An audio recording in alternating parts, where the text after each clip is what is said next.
Start. Hello student, welcome in BL Deswal classes Fafrana में। और आज हम करेंगे क्लास 12 चैप्टर 7 इंटीग्रेशन यानी इंटीग्रल। ठीक है, यानी आज हम इंट्रोडक्शन करेंगे 7.1 एक्सरसाइज का। देखिए, मेनली हम कैलकुलस के अंदर दो पार्ट पढ़ते हैं, वो होते हैं यानी कैलकुलस के अंदर हम दो पार्ट पढ़ते हैं। कौन कौन से? डिफरेंशियल कैलकुलस और इंटीग्रल कैलकुलस। ठीक है, कैलकुलस के अंदर दो पार्ट होते हैं, डिफरेंशियल कैलकुलस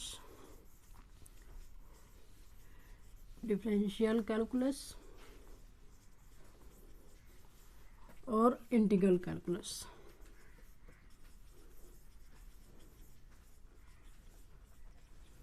ठीक है, अब देखिए डिफरेंशियल कैलकुलस में हम +1 से पढ़ते आते हैं। क्या? यानी हमने ऑलरेडी पढ़ भी चुके हैं।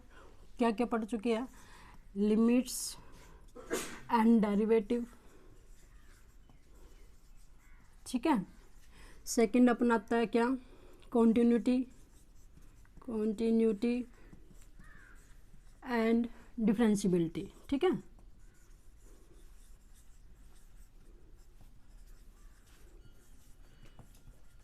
और थर्ड अपना आता है डिफरेंशिएशन।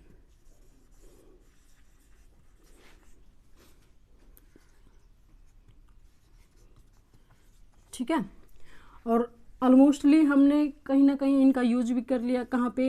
एओडी में, यानी एप्लीकेशन ऑफ डेरिवेटिव में। अब देखिए, एप्लीकेशन ऑफ डेरिवेटिव में हमने क्या क्या रीड किया था, वहाँ पर क्या क्या पढ़ा था वहाँ पर। यानी कि rate of change of quantity क्या होता है, maximum minimum value, increase decrease function और अप्रोक्सीमेट वैल्यू, ये हमने इसमें किया था। अप्रोक्सीमेट हमने जो एओडी यानी कि इन तीनों का यूज किया एओडी के अंदर।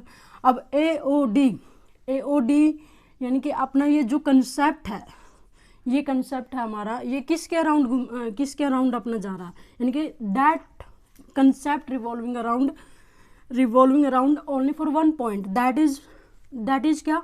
यानी कि slope of tangent at a particular point. ठीक है, एट ए पर्टिकुलर पॉइंट, जिसे हम क्या कर सकते हैं, यानी दैट मीन्स dy अपॉन में dx। ठीक है, यानी कि ये सारा का सारा अपना जो कंसेप्ट है वो हमारा कहाँ पर रिवॉल्व कर रहा है? Slope of tangent at a particular point पर। ठीक है, दैट इज dy अपॉन में dx।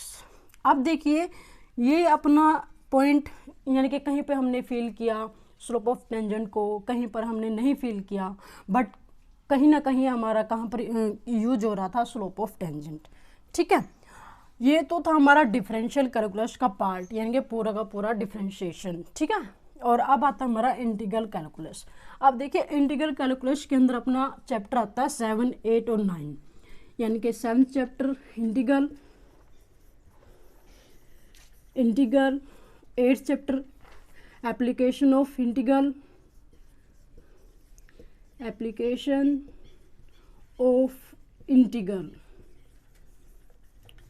और 9th यानी डिफरेंशियल।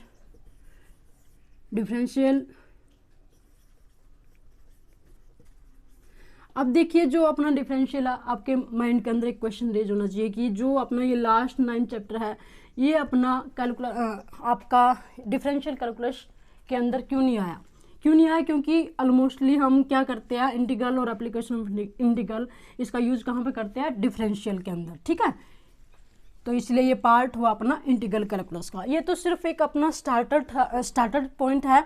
अब करते हैं हम मेनली जो आपका है, यानी फ्रेश पॉइंट से स्टार्ट करते हैं। इंटीग्रल होता क्या है? ठीक है, अब देखिए इंटीग्रल होता क्या, मैं इसको रब कर रही हूँ अभी। अब देखिए, अपना जो मेन चैप्टर है वो क्या है? इंटीग्रल। इंटीग्रल के बारे में हम पढ़ेंगे।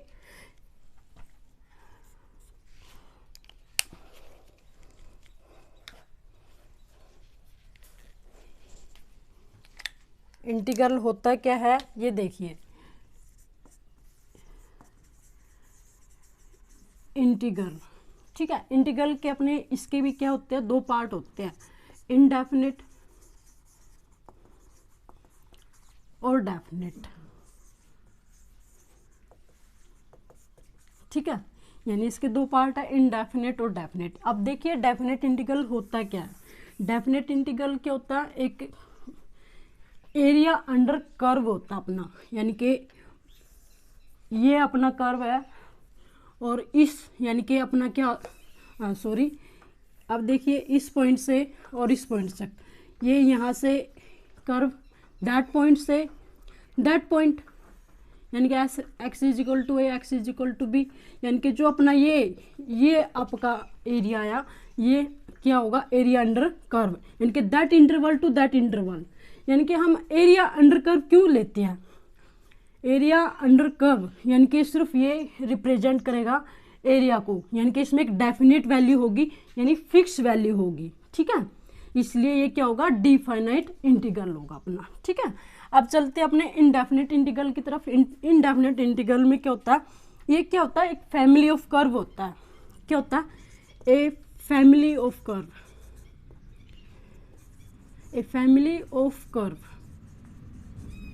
ठीक है, या फिर एंटी प्रोसेस ऑफ डेरिवेटिव, ठीक है, ये क्या है, एंटी डेरिवेटिव प्रोसेस, यानी कि एंटी डेरिवेटिव का एंटी होता है, यानी कि अपोजिट होता है, ठीक है। और सेकेंडली हम इसको इसका प्रिमिटिव भी बोल सकते हैं, ठीक है। ये अपना इनडेफिनेट इंटीग्रल की क्या है, यानी कि इसको हम क्या क्या बुला सकते हैं, फैमिली ऑफ कर्व बोल सकते हैं, एंटी प्रोसेस ऑफ डेरिवेटिव बोल सकते हैं और परमिटिव बोल सकते हैं, ठीक है। अब देखिए ये तो इनडेफिनेट, यानी कि इसमें मान लीजिए एक फंक्शन लेते हैं y is equal to f of x, यानी कि ये क्या रिप्रेजेंट करता है, फैमिली ऑफ किसकी फैमिली ऑफ एक्स, यानी इसकी, यानी कि एक फैमिली ऑफ कर्व हो गया। यानी कि सपोज दैट हम यहाँ पर एक एग्जांपल भी करते हैं, जैसे कि साइन एक्स का डेरिवेटिव क्या होता है, मान लीजिए डेरिवेटिव करते हैं हम साइन एक्स का, तो क्या आता है, कोस एक्स,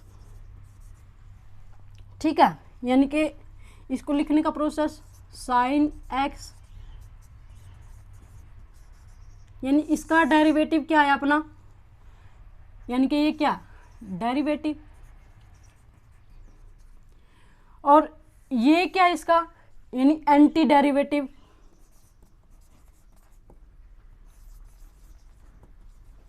ठीक है। इतना समझ में आया। अब देखिए आगे, ये क्या है इसका एंटी डेरिवेटिव, यानी कि इसको हम क्या लिख सकते हैं, यानी कोस एक्स का इंटीग्रेशन, कोस एक्स का इंटीग्रेशन क्या है, मान लीजिए मैंने ये लिखा, कोस एक्स का इंटीग्रेशन क्या है, साइन एक्स, ये लिखा मैंने। अब इसको मैथमेटिकली कैसे रिप्रेजेंट करेंगे, पहले देखिए जो अपना इंटीग्रल है, मेनली इंटीग्रल का ऑपरेटर क्या होता है, ये सिंबल होता है इसका, ठीक है, ये सिंबल होता है ऑपरेटर, यानी कि इसका ऑपरेटर क्या होता है, ये ऐसे, ठीक है। अब देखिए इसको मैथमेटिकली कैसे रिप्रेजेंट करेंगे, कोस एक्स का इंटीग्रेशन क्या होता है, साइन एक्स, यानी कि इसका ऑपरेटर मैंने क्या बताया, ये। अब क्या बताया है, कोस एक्स का इंटीग्रेशन क्या होता है, साइन एक्स।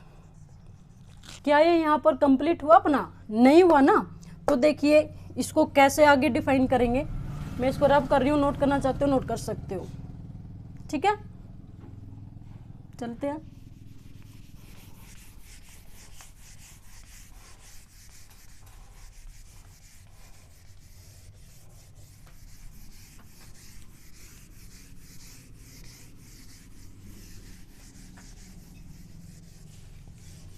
अब देखिए यानी यहाँ पर क्या बताया गया था, साइन एक्स का डेरिवेटिव कर रहे हैं तो कोस एक्स, ये इसका डेरिवेटिव, और इसका ये एंटी डेरिवेटिव, ये है एंटी डेरिवेटिव,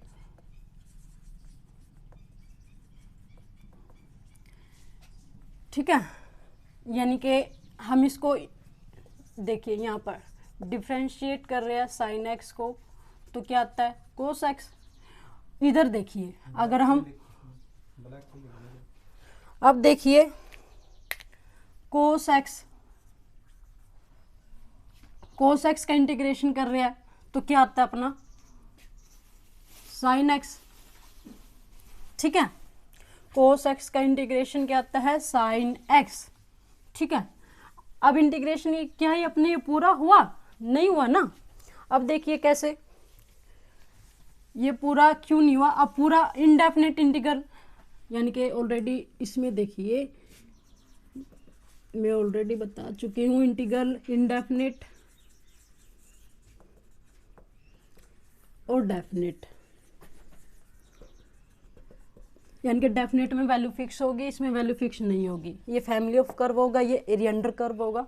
ठीक है, ये परमिटिव होगा और ये एंटी प्रोसेस होगा डेरिवेटिव का। ठीक है, यहाँ तक ऑलरेडी क्लियर हो चुका है। और इसकी वैल्यू अब क्यों होती है इनडेफिनेट, क्यों होती है, क्योंकि इसमें अब हमारे पास क्या है, कुछ कमी है प्लस सी, और उस सी को कैसे, यानी कि इस सी की वजह से हमारा क्या होता है ये इनडेफिनेट कहलाता है। ये कैसे, यानी सी की जो वैल्यू हमारी फिक्स नहीं होती है। सी की वैल्यू यहाँ पर 1 भी हो सकती है, 2, 3, 4, 5 कुछ भी हो सकती है, तो वो डिपेंड करता है अपने क्वेश्चन के अंदर। ठीक है, यानी कि इस वजह से उसकी वैल्यू क्या होती है अल्टरनेट होती रहती है, चेंज होती रहती है। ठीक है, अब देखिए मान लीजिए मैं यहाँ पर एक एग्जांपल करती हूँ। मान लीजिए साइन एक्स प्लस 2 ये करती हूँ। ठीक है, इसका डेरिवेटिव ये है। ठीक है, ये लिया और इसका एंटी यानी कि इसका इंटीग्रेशन यानी कि ये डेरिवेटिव है और ये एंटी डेरिवेटिव है। इतना क्लियर हो रहा है। आगे देखिए ये एंटी डेरिवेटिव यानी मैंने क्या कहा कि cos x is equal to ये आ गया अपने पास साइन एक्स प्लस 2, यानी कि मान लीजिए इसका डेरिवेटिव कर रहे हैं ये आया। ठीक है, यानी कोस एक्स का इंटीग्रेशन कर रहे हैं दिस। अब देखिए साइन, अगर मैं लेती हूँ sine x plus 3, sine x का डिफरेंशिएशन क्या होता है कोस एक्स, ये भी सेम, और इसका डेरिवेटिव कोस एक्स का इंटीग्रेशन यानी एंटी डेरिवेटिव। ठीक है, यानी ये आया, यानी कोस एक्स को जब भी हम इंटीग्रेट कर रहे हैं इसका आया साइन एक्स प्लस 3। ठीक है, ध्यान से देखते रहिए। आगे देखिए मैं एक और एग्जांपल लेती हूँ। अगर साइन एक्स प्लस 4 कर देती हूँ यहाँ पर तो क्या आता है इसका कोस एक्स। ठीक है, यानी कि ये इसका डेरिवेटिव है, ये इसका डेरिवेटिव है। ठीक है, डेरिवेटिव, और ये इसका anti derivative.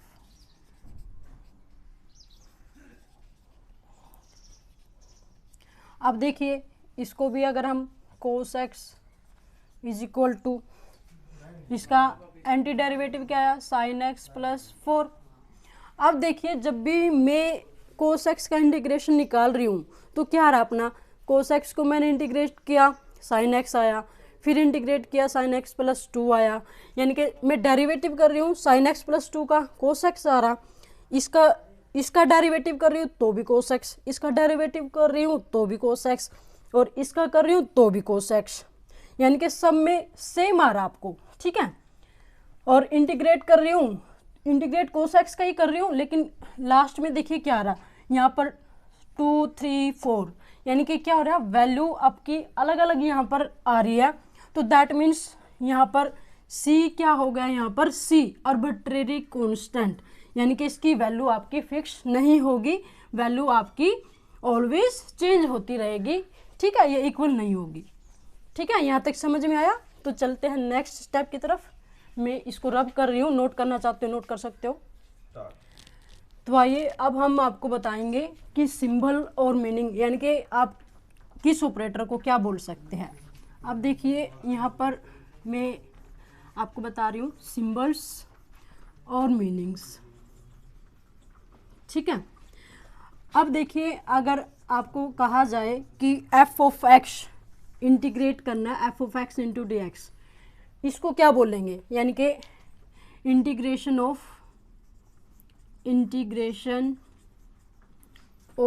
F with respect to x, क्या बोलेंगे इसको, f of x into d x को क्या बोलेंगे, integration of f with respect to x.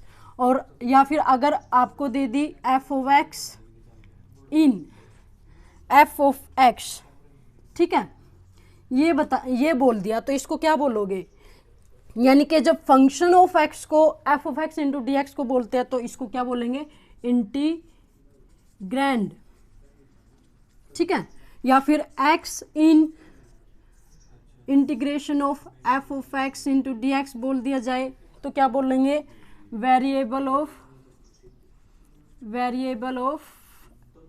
X, ठीक है, क्या बोलेंगे, वेरिएबल ऑफ एक्स, यानी कि एक्स क्या, इंटीग्रेट, यानी कि वेरिएबल ऑफ इंटीग्रेशन। अब अपना नेक्स्ट आता है क्या, यानी कि हम बोल देते हैं यदि इंटीग्रेट करो, यानी कि फाइंड द इंटीग्रेट बोल देते हैं तो क्या बोलेंगे, फाइंड द इंटीग्रेशन, ठीक है। अब आता है अपना क्या, देखिए अब अपना क्या आता है, एन इंटीग्रल ऑफ एफ, अगर ये बोल दिया जाए तो क्या आएगा, यानी a function of f such that, यानी कि f dash x is equal to capital of f of x, ठीक है। उसके बाद आता है अगर बोल दिया जाए कि इंटीग्रेशन करो, इंटीग्रेशन बोला तो क्या करेंगे, फाइंड द इंटीग्रल, ठीक है, फाइंड द इंटीग्रल। उसके बाद आता है constant term, constant of integration,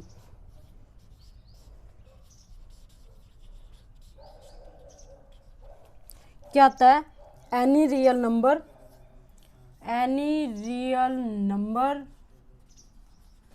C is arbitrary constant,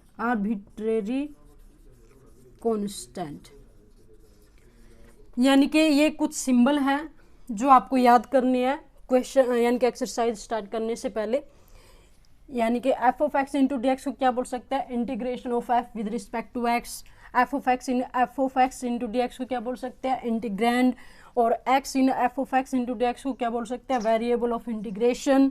उसके बाद आता है अपना इंटीग्रेट को क्या बोल सकते हैं, फाइंड द इंटीग्रेशन। और एन इंटीग्रल ऑफ एफ को क्या बोल सकते हैं, एक फंक्शन एफ होगा जिसको हम क्या बोल सकते हैं, f dash x is equal to f of x. और इंटीग्रेशन कैसे बोलेंगे, इंटीग्रेशन को फाइंड द इंटीग्रल।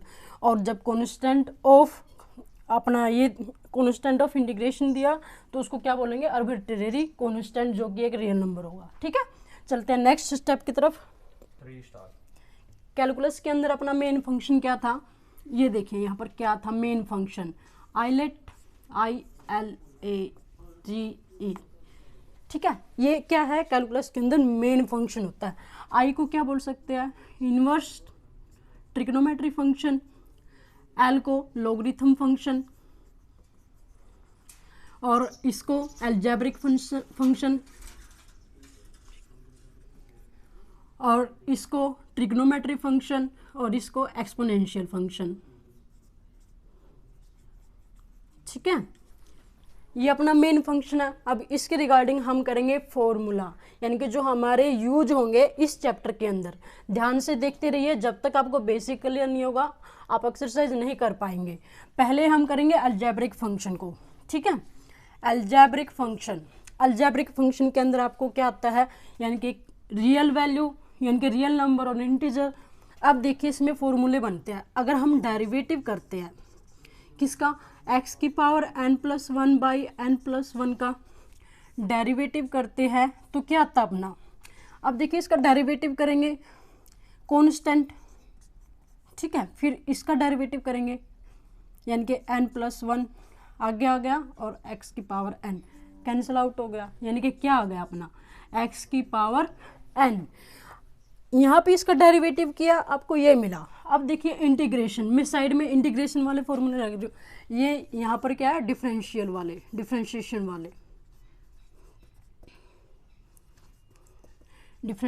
वाले फॉर्मूले, और ये क्या, इंटीग्रेशन वाले फॉर्मूले। ठीक है, अब देखिए यानी कि इसका डेरिवेटिव किया, ये मिला, और इसका एंटी डेरिवेटिव क्या होता है अपना, इंटीग्रेशन। अब इसका एंटी डेरिवेटिव यानी इसका इंटीग्रेशन, यानी x की पावर n का इंटीग्रेशन कर रहे हैं, तो क्या आएगा, x की पावर n+1 बाई n+1। ठीक है, ये आपका यहाँ पर ये आएगा। अब n क्या होना चाहिए, नॉट इक्वल टू -1, यानी कि n हमारा -1 के इक्वल नहीं होना चाहिए। ये मैं आपको आगे बताऊंगी क्यों नहीं होना चाहिए। आगे देखिए, अपना सेकंड फॉर्मूला बनता है अलजेब्रिक का, यानी कि डेरिवेटिव करते हैं हम किसी भी, यानी कि मान लीजिए एक का डेरिवेटिव कर रहे हैं, ठीक है, एक का तो नहीं हो सकता, यानी कि इसका डेरिवेटिव करेंगे x का, तो क्या आएगा इसका एक, यानी कि ये देखिए dx, यानी x का डेरिवेटिव करेंगे एक आया। इधर देखिए, इधर इसका अगर हम इंटीग्रेशन कर रहे हैं 1 × dx इज इक्वल टू क्या आ जाएगा, x + c। साथ में c जरूर लगेगा इसमें, क्यों लगेगा, क्योंकि ऑलरेडी मैंने आपको बताया c और आर्बिट्रेरी कांस्टेंट इसके साथ जरूर चलेगा इनडेफिनेट इंटीग्रल्स के अंदर। ठीक है, x + c ये आपको रहेगा। उसके बाद देखिए यहाँ तक ये हो गया आपके, यानी कि फर्स्टली हमने क्या किया, अलजेब्रिक फंक्शन, यानी कि फर्स्टली हमने ये लिया। अब सेकंड क्या करेंगे हम, सेकंड वाला आपका रहेगा इसमें trigonometry function. Third formula derivative करेंगे साइन एक्स का, तो क्या आ जाएगा, साइन एक्स का डेरिवेटिव कोस एक्स। अब देखिए इसका एंटी डेरिवेटिव क्या होता है, इंटीग्रेशन, तो लिखते जाइए, आपको साथ के साथ होते जाएंगे याद। ये कोस एक्स का इंटीग्रेशन किया तो क्या आ गया, साइन एक्स + c। ठीक है, नेक्स्ट डेरिवेटिव किया किसका, अब क्या था ये साइन, अब क्या कर रहे हैं, कोस एक्स का डेरिवेटिव करेंगे, क्या आएगा साइन, यहाँ पे आएगा माइनस। ठीक है, तभी आपको आएगा ये साइन एक्स। अब इसका कर रहे हैं यहाँ पर फॉर्मूला, इंटीग्रेशन ऑफ किसका, साइन एक्स × dx